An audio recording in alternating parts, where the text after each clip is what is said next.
Welcome back in, everybody. It's the Bigger and Louder Show with Anthony and John. New year, new me, new you, Anthony.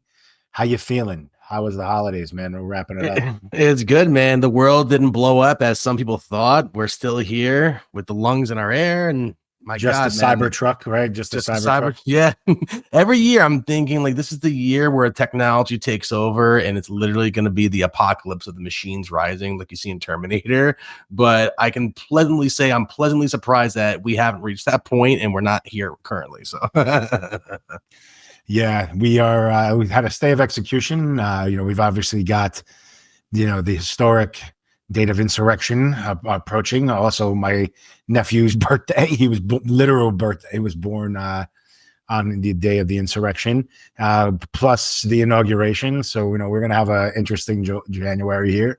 But what about your resolutions, bro? You got any resolutions this year? What's the new year? Would you sit down and say, "All right, I'm doing this"? New Year's resolution, I said it's a common one that most people, I'm going clean this whole year, right? Like whole year, no heavy drinking, no disgusting foods. I want to eat and drink clean and I want to stick to it, which is very, very difficult to do for the average man to do when you're single and working and whatnot. It's twice as even hard when you're a family man. You got responsibilities, you got time to think with, right? It's just very hard because the food that's in the house is not meant for you. It's meant for the kids. You find yourself snacking on the food for the kids and such things like that, right? I mean, I don't have to tell you. I mean, like you should be the poster child for that. But I know you know what I'm talking about when you're trying to diet and you just eat gummy bears and the whole bag of gummy bears is gone. We used to get like a box of gummies, like the kids would get. When we get them, like what is it? Like it's like a 10-pack, right? They have all different themes. In our Ralph's, we go to Ralph's out here on Cal, at least in SoCal, and we would get them like Moana, Spider-Man, Disney, what have you. Like let them pick their gummies. Then I started saying, well, we weren't making it to the end of the week because Daddy was getting his hands on them. So you guys each get to pick a box. You don't have to agree on one anymore. John, you were secretly asking the kids to make the selection for you. So that way you'd have to have your hands in the pot and get your hands dirty. Well, if I was a real naughty boy, I would be grabbing dots. But that's one thing I'm not going to do. Yeah. Naughty boy. If I was a real naughty boy, I would have those dots right off that shelf. Would you? Gobble them all up. What else? Yeah, no, I think like I could house a box of those, so that's where I'm not going to buy any candy this year. I'm going to try to eat a little cleaner. I've been like rounding out the holidays and everything, but already today I did like some leg lifts. I'm getting back. Got to think it's nice and steady. You can't be overworking this complex bad bod. I was already doing really well before. Listen, I mean, I was doing quite well before the New Year resolution, and for the first month of December, I was killing it, eating clean, running about over an hour every day, burning almost 1,000 calories a day on my treadmill. And then sure as shit, Christmas week roll around and they're just throwing every single carbohydrate and bad sugar meal you can think about right in front of me. And I'm just like 1,000 calories a day. It is good, man. That that's like a couple pounds a week. That's a pound and a half a week almost. Yeah, if you can stick to it and stick to a hard water diet, and I mean, again, like the thing that exercising, it's you gotta be motivated. There's no one that it's a lot of money to pay for a trainer, staff, anyone to kind of stay on top of you. You just gotta know like it has to be done. It's the old rule: keep your mouth shut and just do it. So I was fortunate enough to buy one of those professional advanced ellipticals that you would only see like an Equinox or maybe like an LA Fitness or somewhere where it's not just running a mill, because this thing, I prefer running on the treadmill for two reasons. One, it saves you time versus, going out your door, running 2 hours away from your home or destination, but then you have to calculate the destination time to get back. Right. So you save time doing it that way. But then two, as we get older in life, like you don't really want that hard ground and pound on your joints and your hip joints, your knee joints, your ankle joints, etc. This thing actually takes the weight off of your joints, including your lower back. So it actually makes it more comfortable to push through an additional 20 minutes if you can because that's where the fat gets, burnt off is right. Through that you got to make it through that like 21st minute. once you're like in that 21st minute, then you're starting to really, do something. And I Pretty agree with much, you. yeah. Like we were lucky enough to get an elliptical back during COVID. We did it right before. We did like we gave Jody and I gave ourselves, an elliptical for Christmas in 2019, essentially, right? Or whatever was it? Yeah, I guess, because that's why it was COVID-19. And that is so fucking long ago now. But then COVID hits and everybody goes to buy them. And we were one of the lucky few that like didn't have to wait 6 months or never, to never get one. But we were able to use it. We used it during COVID. And as soon as we went back. So, I think for me now, it's not a matter of like just cosmetics. Like I'm going to do it for my health, and for the kids, and I did it. I think my struggle is like, for those of you guys that know me, I don't have to tell you this, but you're going to hear it again. So like what happened for me is like, I grew up like pretty much always either chubby or fat, right? When I was in high school, Anthony and I met in 5th grade, right? We met at Taft right before 6th grade. And back then, like I wasn't fat. I was just like the bigger kid, right? Or how do you remember me? Like 5th, 6th grade, getting to be fat. Yeah, no, I remember he was fat. Like he was the fat kid in school. I'm like, that's the kid that you don't want to be like. Great. So exactly. So, but come to find out, right? Like, still like it was tough, right? So I wouldn't say I got bullied. I wouldn't say that because back then everybody picked on everybody. And this was like late 90s, like in the 90s. And someone would say something, I would say something right back. We would get over it, 90% of the time, right? There were 1 or 2 bullies, and that's a story for another day that like carried on. But I definitely learned that grudges aren't worth holding because shit happens, right? So, getting back to the story here, when I went to college, I remember that freshman year, dude, graduating high school, I was 275. I'm like 5'11", just a hair shy of 5'11", like 5'10" or some shit like that. So going in at 275, Anthony, I came home for Christmas. I weighed 298. All those late night snacking, man, with the bar. That's what it'll do. The bars, the drinking, like the going out, pretty much it was all you can eat meals every meal because breakfast, buffet, lunch, pretty much either like sandwiches or like shit food or you had healthy options, but like I didn't make them take them, and blah blah blah. But I remember my mom driving us home, me and 2 of our friends, my freshman year for spring or winter break after finals, and her looking at me and saying like, "Hey, are you okay?" And like me looking like when I got home in the mirror and being like, "Holy shit, man. Like enough is enough." Right. And then I went back and I didn't go out for like 5 months. Now again, when at SUNY Albany, where everybody goes out 5 nights a week, 7 nights a week, right? There's something to do. And I lost like 80 pounds. And I got down to be like, remember I came home and I was like, holy shit. Like I lost a ton of weight. Then I started, playing sports again. Like, being the fat kid, I still played all varsity sports, right? We did football, lacrosse, track and field were my 3-letter sports. But I also played baseball, basketball growing up. It wasn't like I was just playing video games, right? We didn't do that back in the 90s. We still all played some shit, at least up where we were, right? So we were all involved in sports leagues, all doing all this shit. But when I got to college, like I wasn't good enough to play in fucking school, like, at any school, like regardless. So I remember going to one practice one day and looking at the dudes and being like, I'm fucking out of here. Like, no way am I walking onto this team. I'm going to get my ass kicked. And I still lived in the building and my roommate played football, right? So, I was always around those guys. And I was like, man, I'm glad I didn't play as I look up next to these fucking 6'5" dudes. And I was happy that I like was able to get it under control. But then I turned my ACL in a fucking intramural game. Some dude from fucking Poughkeepsie's fucking finest. Butte Albany. We had the craziest flag football league. But these fucking dudes in the Super Bowl dove at my knee, take out my ACL, MCL, and meniscus. and I was out for like 6 months to a year, right? Before I was like doing anything active again. And I put on some pounds again. And then I, lost it again. Then I move out to California and I fatten up because there's no time to work out.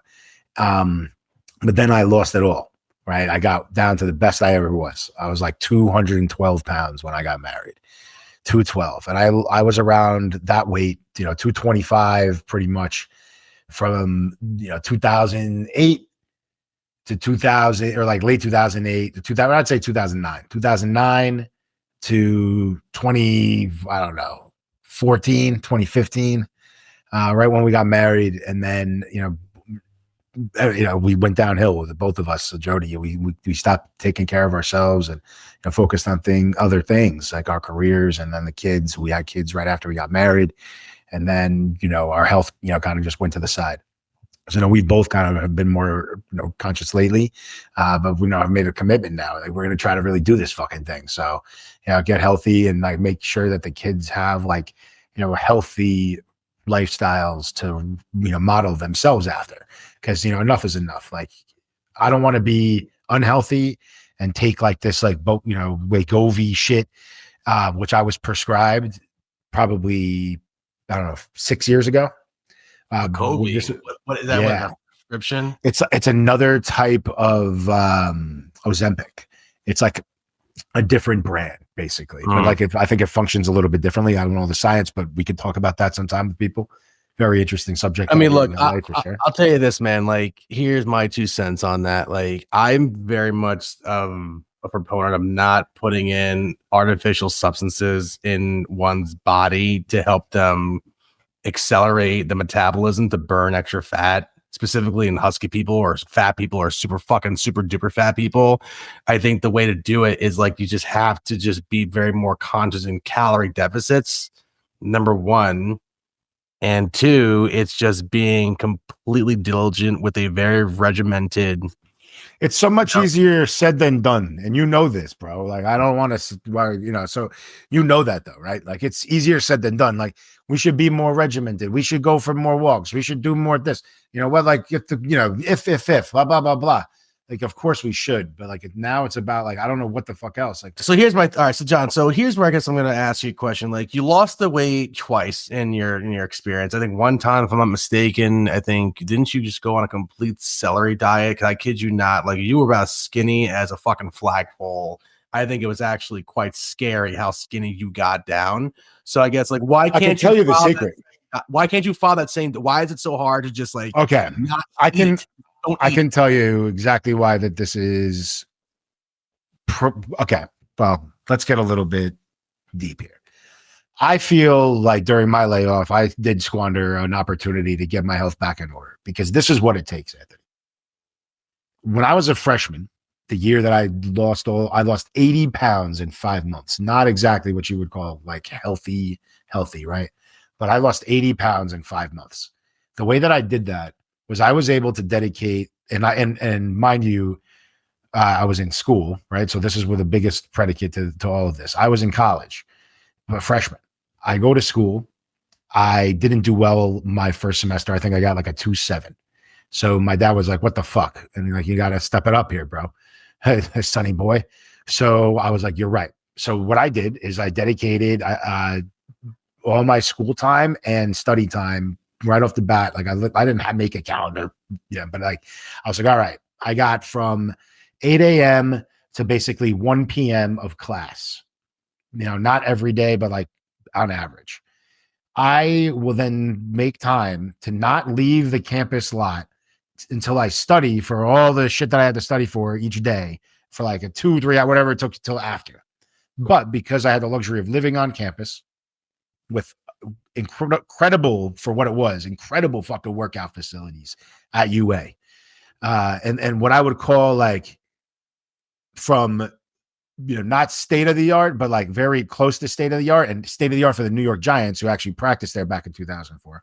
But state of the art, like, because we would get the hand-me-downs on our main gym from that gym and the athletes would get to use it.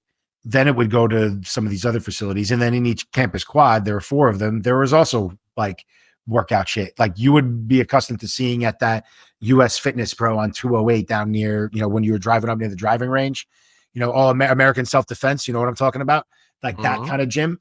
Like that's what we had over there. Like real, like cut your hands and be like, oh fuck, what happened here? But really it's just like years of grip on it. And I would work out. I would go down there after class and I would work out, and I would have like a 3-hour workout basically. So what I would do in the morning before at 8 a.m. is I would wake up and I would have like a bagel back then, a bagel and like mostly like a tuna sandwich, because I found out that I could make get like a tuna sandwich, tuna salad on a bagel with onions or whatever with a meal swipe. Or back then it would cost like, $7. So boom, $7, get the sandwich. That would be good with like a coffee or a water or whatever I would drink. Then after my classes, I would have like a tuna sandwich. or excuse me. Well, actually, with that tuna sandwich, with your tuna sandwich, did you have with mayo or no mayo? And that's the question. No mayo. Good boy. No mayo. It was a toasted everything bagel with the tuna salad, which is made with mayo. For lunch, I would then have a turkey sandwich and more water. Then I would hit the fucking gym after the class, right? I would walk back. I would get my sandwich. I would eat it on the way back. I would run listening to shit like Patiently Waiting by Eminem, all the 50 Cent, songs, G Unit, DMX, Locks. I would listen to like Slipknot back then, Rob Zombie, like Rage. So what happened? So I run. So in for the 3 hours, dude. Yeah, for 3 hours, right? So in 3 hours every day, 7 days a week. And did you 5 ever days like a week. 5 days a week? So 5 days a week, you did this for 3 hours. You ran, and then for dinner. Mhm. Okay, this is where I'll cap it off. For dinner, I would have a plate of chicken breast and a plate of iceberg lettuce with like croutons or whatever, and like minimal dressing. And that would pretty much hold me over. I would sometimes work out, but I would also play sports. So if we had a late night game, we'd come back, I would be back late, or, sometimes you got to study late night or exams or whatever. What I can tell you, I had 7 days a week, every single night as like a treat, was a ginger ale and a small bag of Cheetos from the vending machine. My God, like that's every fucking night, dude. That's a fucking, my God, the sugar and shit in that, just that soda alone, the sugar alone. Well, imagine how small I would have been if I didn't have that. Well, that's what I'm saying. Like, I mean, the thing is, listen, like, you gotta have a carrot on a stick, Anthony. You gotta like, keep a carrot on a stick. You have to, like, he's not wrong. I mean, listen, this is also why it is one of the bigger talking points, and in America right now specifically, is to like the junk that's in our common foods that you buy off the shelf. Like, they're more easily cheaper than what you can probably buy at Whole Foods, right? Foods that actually have more nutritional value in your day. This is why people who are competitive fitness, runners or marathon, whatever it is that they're, being a gym rat, or even like being a bodybuilder, let's just look across the whole spectrum under that umbrella. It's a very, very, very, very expensive lifestyle, because your lifestyle really is to your food. It's the diet that you're on and what you're putting in your body when you need it. I mean, these people actually buy food in the quantity. It's really not financially sustainable if you're sort of like lower middle class, lower class, whatever you want to call it. But people find a way to do it. They put themselves into debt just to kind of keep this lifestyle going. But people who are really serious about it. So I understand it's not always going to be very easy to pay for food that has the most highest nutritional value. Even more so when you have other priorities like a family and children that have to come first. Obviously, like, food has to get on the table for them first before you worry about your gut. But nevertheless, point. Yeah. I mean, if you really look at, if you look at the food that people buy, even if you go to, let's say, I don't know if California has Costco out there. I think he has like BJ's out there. Yeah. Okay. So if you actually go to the Costco counter, you'll realize that the meat they're selling in the beef, the sirloins, like they're choice beef, but a lot of it really has a lot of high content. That doesn't mean shit. Yeah, that It doesn't mean anything. Yeah, doesn't mean choice anything. beef. So I mean, you're buying a good product, meaning like it comes from a very good, like from getting it, like, it's legit in that regard. However, though, is that when you actually get the item and you cook it to break it down, like it really has a lot of additional shit in it that's really making it difficult for people to lose the weight, even if you stay on track. That's why, again, it's very hard for most people to like really lose weight where it kind of counts, because it's really very expensive for that. Why? I don't know. When you go to places like Japan, or if you go to places like Korea, or if you go to places elsewhere outside the US, like the obesity rate, as well as other factors in their weight, is like they are below the threshold. I mean, I think I read an article like in Japan, like the obesity rate at age 15 is less than 3%. Here in America, at 15, the age of 15 or 16, the average obesity rate for the teenagers is 50% of that population. I can't agree with you more that the obesity is out of control. Like, I mean, I was one of them back in the day, and now I see kids everywhere. Like, I will say though, less so in Los Angeles. I will be honest with you.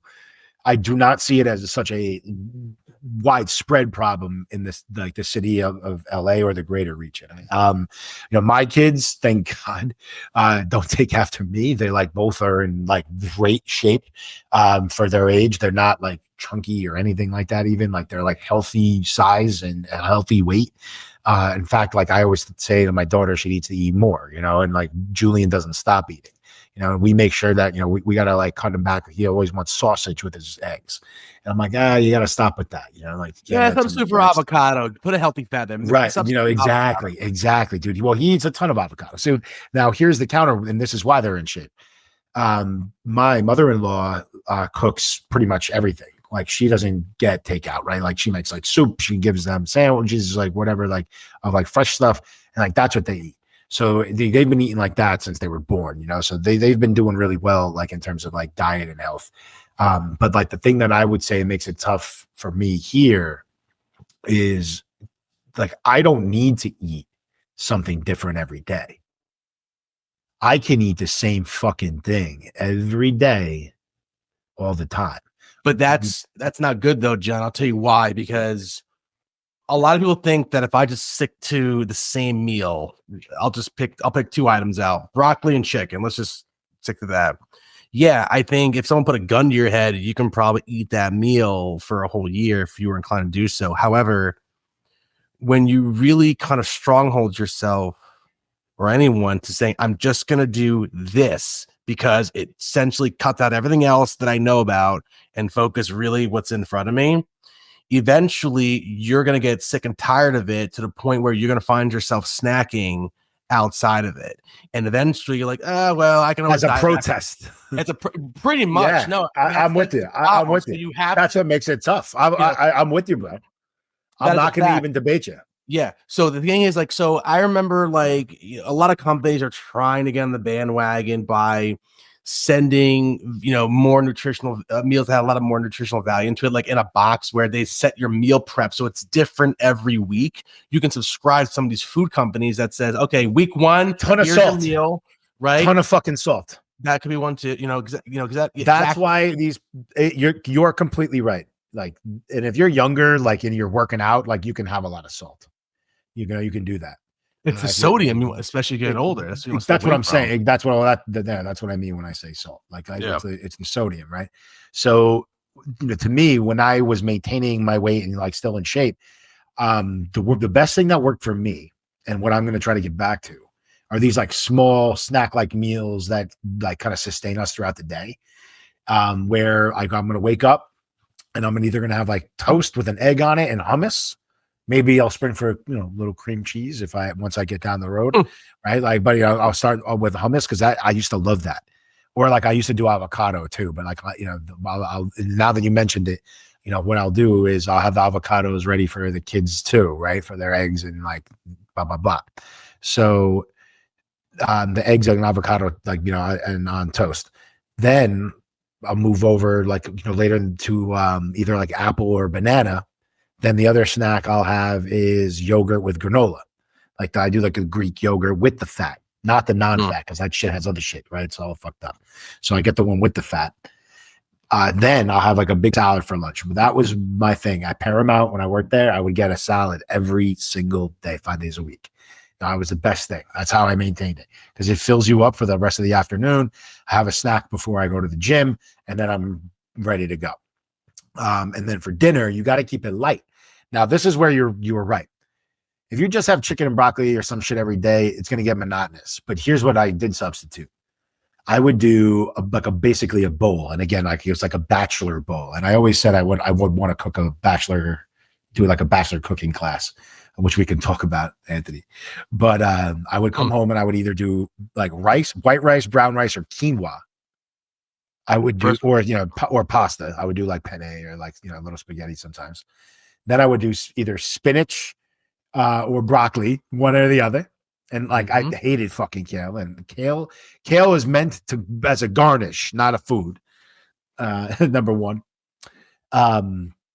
Then I would put chicken, or sometimes rarely I would do like steak. And I would put my chicken on a Foreman grill or pop it on a pan and do like a pan sear or whatever, pan cook it. And then I would chop that up and put it in that bowl. And I would eat that with hummus and like hot sauce. And I could eat that in a variety of combinations of that every single night, and again get full on it. And I think like that was the key for me to like staying on top of it. I have to have a structured regimen. If I'm like, what am I gonna eat? Then I'm gonna like, oh shit, what are we gonna cook? Then I'm like, fuck, what am I gonna do? And I've done the meal planning thing, but something always comes up, man. We got kids. Yeah. Something always comes. Oh, we're gonna have pork chops. Then I'm like, fuck, we missed the night for pork chops because we ran late from soccer. I didn't cook it. We got this. We stopped at somebody's house. Get McDonald's. Get McDonald's on the way home. Yeah, I know exactly. It's not easy, which is why there is that word of it's being disciplined. And it means like preparing your stuff. Like, I mean, the way you got to look at dieting, you got to think about is like going to a second job, or that is your job. If that makes sense, where you have to be on time for it every day, put the work in 8 hours. Cause basically if you don't, like, you're going to get fired. That's the way you really got to look at it. 80-20. You're right. It's the 80-20. You're meaning that like, you've got to do the 80% of the diet has to be tight. I'd say 90% of it. 90% of it is doing it. 90% of it's a jump start. To sustain it, it's got to be 80-20. And then what that really comes down to is, you got your 7 days of the week, and for 6.5 to 6 to 6.5 of them, you got to remain good.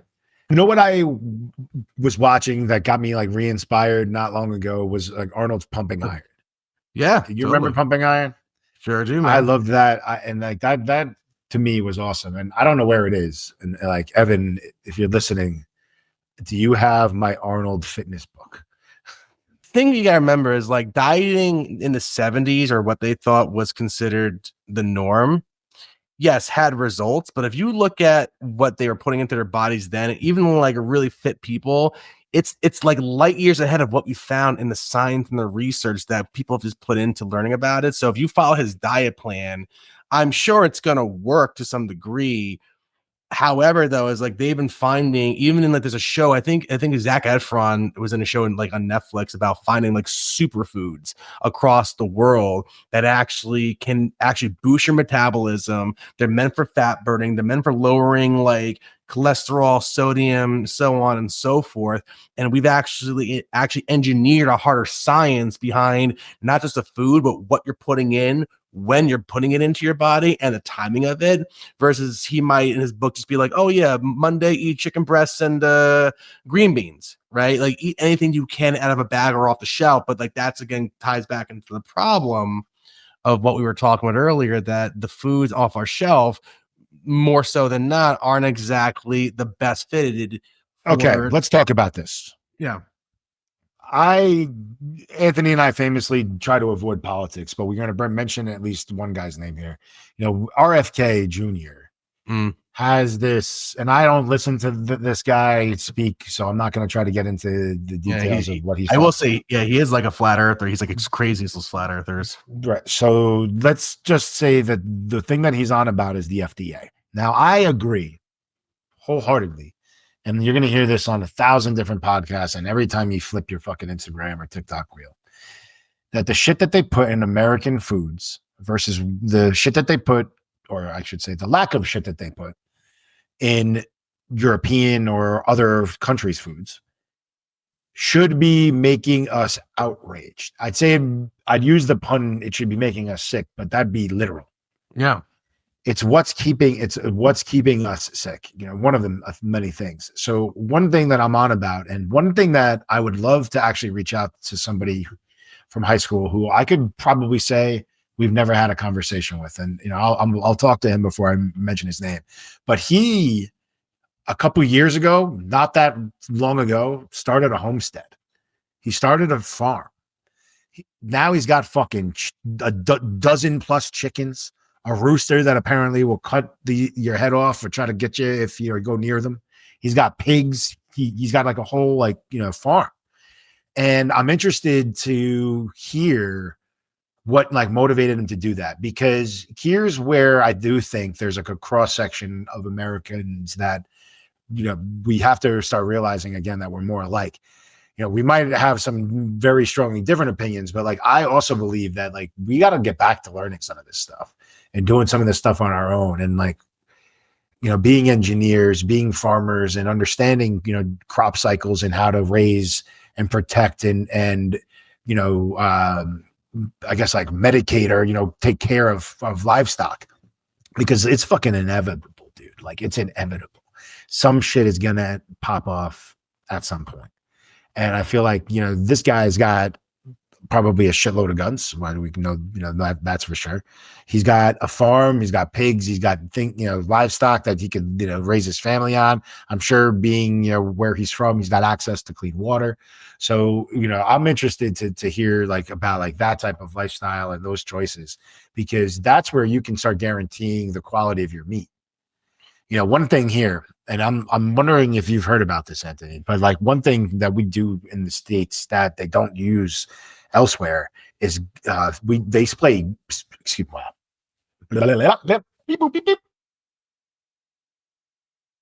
What they do here in the States is they spray the, oh my God, I did it again. Spray. What they do here in the States is they spray something called glyphosate, like this herbicide, all over our crops. This is what they put in fucking Roundup, dude. It's the same active ingredient. Okay. What they say that they use this for is like weed control, which obviously increases the yield of the crop, how many things, farmable things they're able to harvest, and a bunch of other basically things that boost the economic gain per, acre of land that you have and with your crops. But this is cancer causing. This is a carcinogen, directly carcinogen, right? Have you heard about this? Well, not this one particularly, but no, I have heard of, the food industry, or as you pointed out, they do add, again, foreign substances to crops, meat, eggs, poultry, whatever it may be, to either enhance the food, to make sure that it lasts longer before it hits the table, and things like that.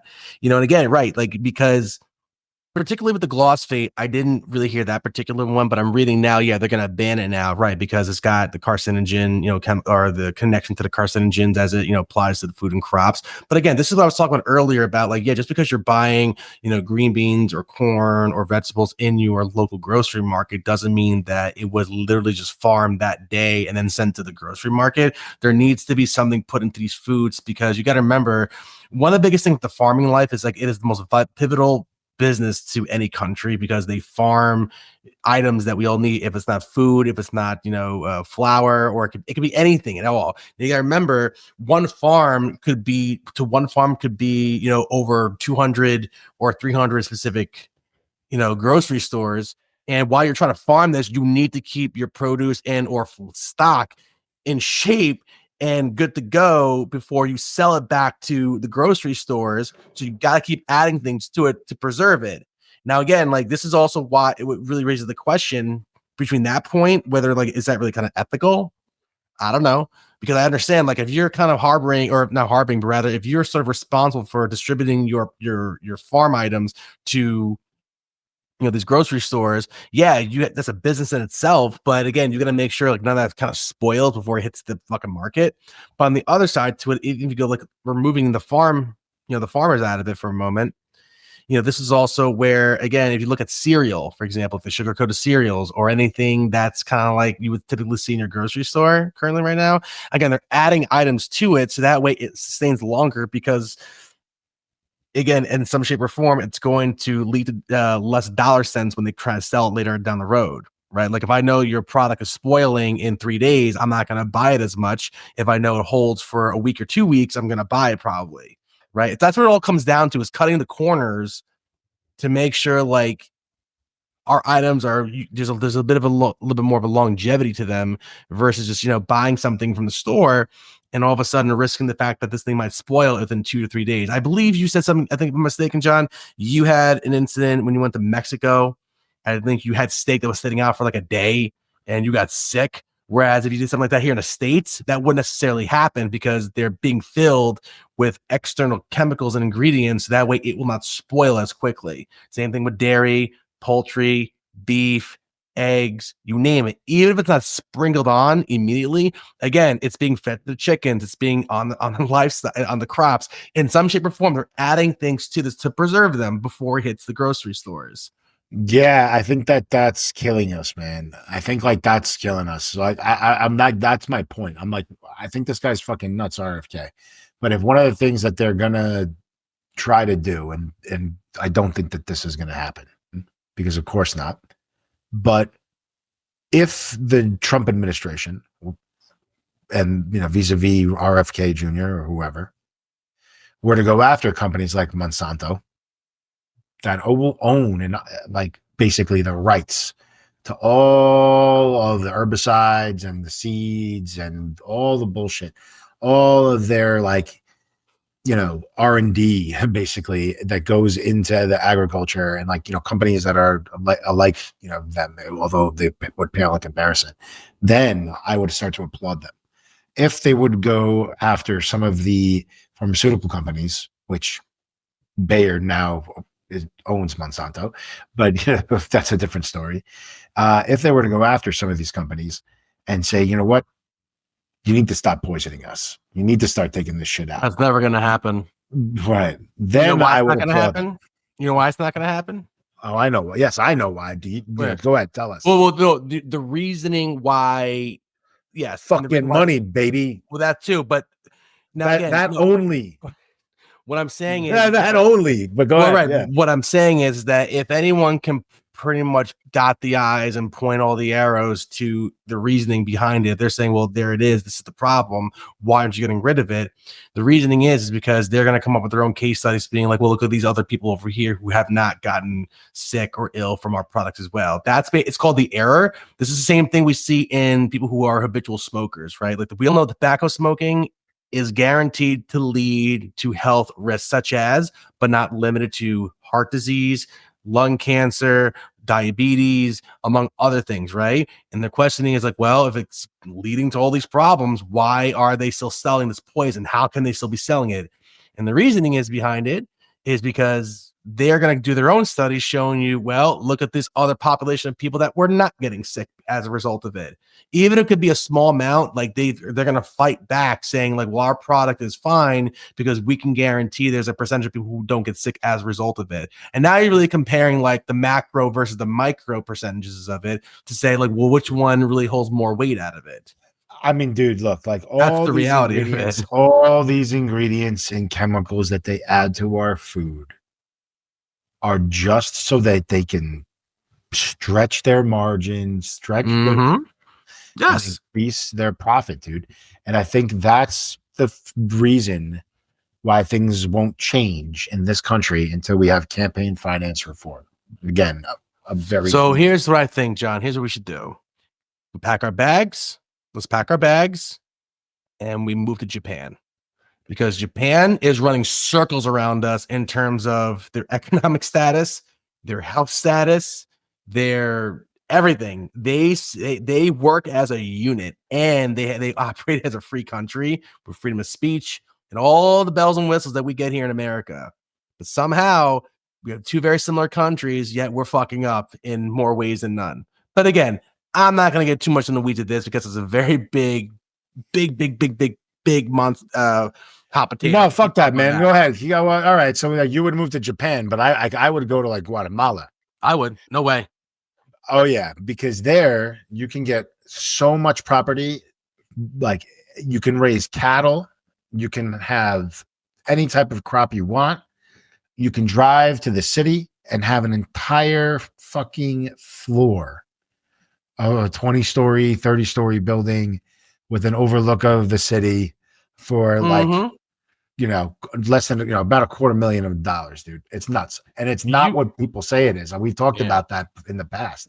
Like when we went there, it's like, it's not like, yes, of course, like any place, it's there are bad elements, but like, the reason it's bad is because Americans have made it bad. America has made it bad through their, fucking hands-on politics and, back starting in the 70s and 80s. So like, that's the reason why Central America has such a bad fucking flavor in people's mouths. So I think that's number one. But like, if I was going to go and start a farm, it would be and not in America, because if I was going to start one here, it'd be like Montana. But I would go down like to Central America, farm your own cattle, give them a good old walk around the farm one last time before you chop his fucking head off and make steaks.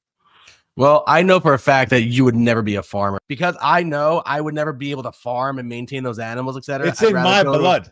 It's in your blood? Okay, so my fucking grandfather was a farmer. Hey, man, listen. And my other grandfather was a butcher. Well, I'll tell you what then. Let's put up or shut up. What's stopping you from doing it right now? Well, depending on who you ask, I'm just waiting for the first shot to be fired. Some people think it was fired already. I'm not leaving this fucking country. If some nut jobs think they're taking over my fucking country, good luck. Good fucking luck. My family, you hold out in Guatemala or like, overseas in Sicily or something, where we have family all over the world. We got Brazil. We'll go over there. We'll go down under. Well, John, have you ever read the book Sun Tzu, The Art of War? By any chances, that there's a relevance to this?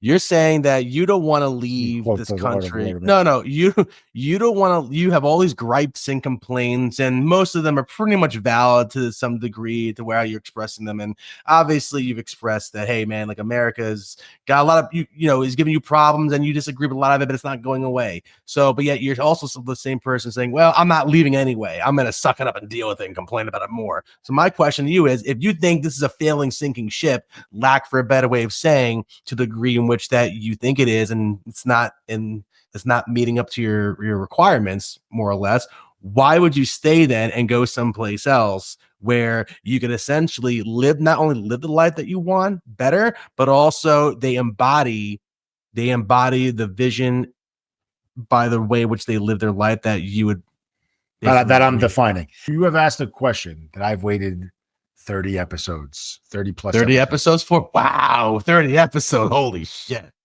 Okay. Shit. Go on. All right.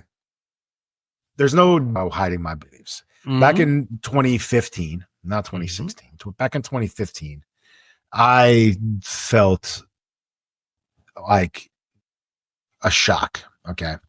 I was shocked that the people of our country chose Hillary over Bernie. Come to find out, they fucked Bernie. Democrats. That I will agree with. Yes, I agree with that. And I'm going to say this to your point, because I'm someone who doesn't steer into politics too much, because it ends up becoming basically a gun and a knife fight in front of a table. But yeah, I can sit here and say the Democratic Party essentially are one of those cheap, they're sore losers. So the Democrats, to me, are basically that kid in class who always had their hand up first, always knew the answer, ran for president, got elected, told everybody what to do, loved planning everything, listened, made a joke about your comment, did what they wanted anyway. Mhm. That's what the Democratic Party has become. They are not a party of the working class person. They are not No. my party, nor have they never been. So back in 2015, in the state of California, I think still to this day, you have to be registered for a party to participate in a primary election.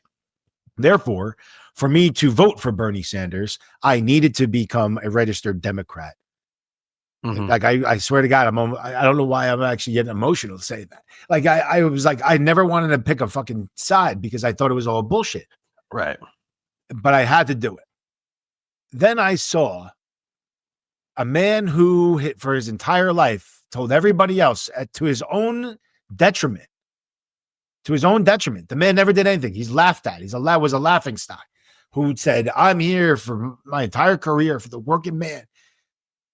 Get laughed at and pushed to fucking side by fucking know-it-alls.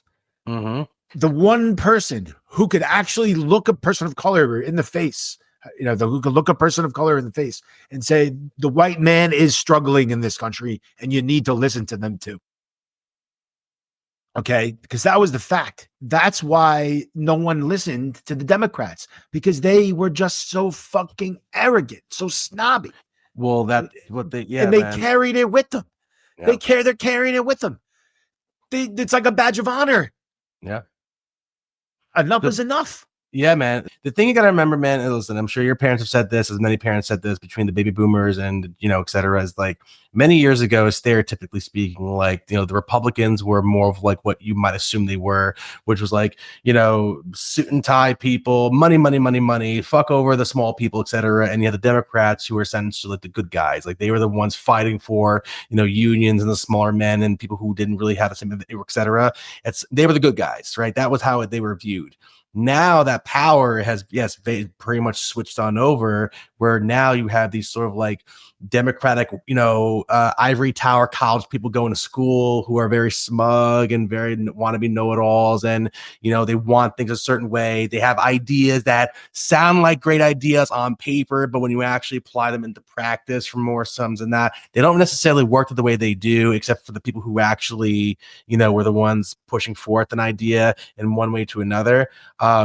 Again, just as an example to that, to prove that, again, at the assassination of Trump, when they had to bring in the director of, security, after everyone staged, right, after they basically, were jabbing at her, right, and saying like how this happened, one guy actually said like, one of the things about government and being in government is like you can be absolutely shitty at your job, but yet you'll still have a job.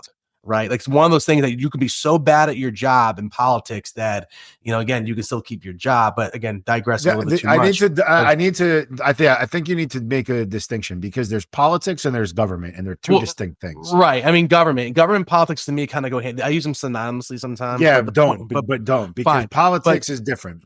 Right. But anyway, to the Democrats now, they now again have been doing like obviously what seems to be kind of shady shit. For example, like let's look at this election that just passed, right? Regardless of who you voted for or the outcome, when you have a state like California that's permanently blue, right? Like it's indefensible. It's a blue state, right? And you're now saying like you don't require ID anymore. Like you just decide, no, this is the election. We don't want ID for voters anymore to go out and Anthony, vote. You're not going to start bringing up voter No, time out. Let me finish, man. I don't care. Listen, it just raises a number of flags because for example, I can't get on a plane without ID. I can't do a lot of things without ID. However, it's like you're telling me that you can vote without using an ID. It just basically raises a couple of questions in my eyes when you have a Democratic state that says, no, we want to forego the okay, the you want to ID. know what raises good? Okay, valid point. Okay. You want to know what raises a couple questions in my eyes? Mm.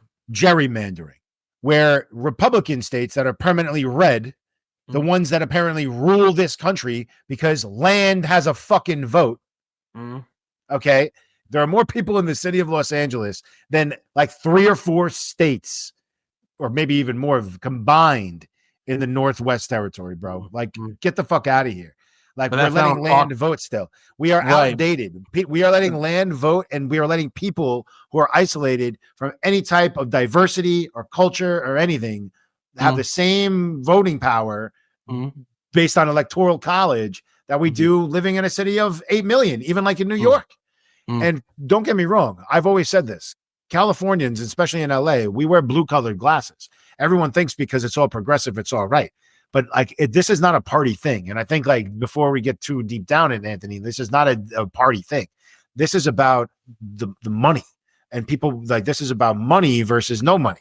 The Republicans and Democrats, they're all people with money. They're these people that are like pulling puppets, or I should say, are all the puppets being fucking held up by the strings of corporations and rich billionaires. And what, and the wealthy elite, dude, I'm telling you, like this is what is happening in our country. And for the first time in the history of our show, things got too big and too loud. Stay tuned for part 2 where we wrap it up, baby.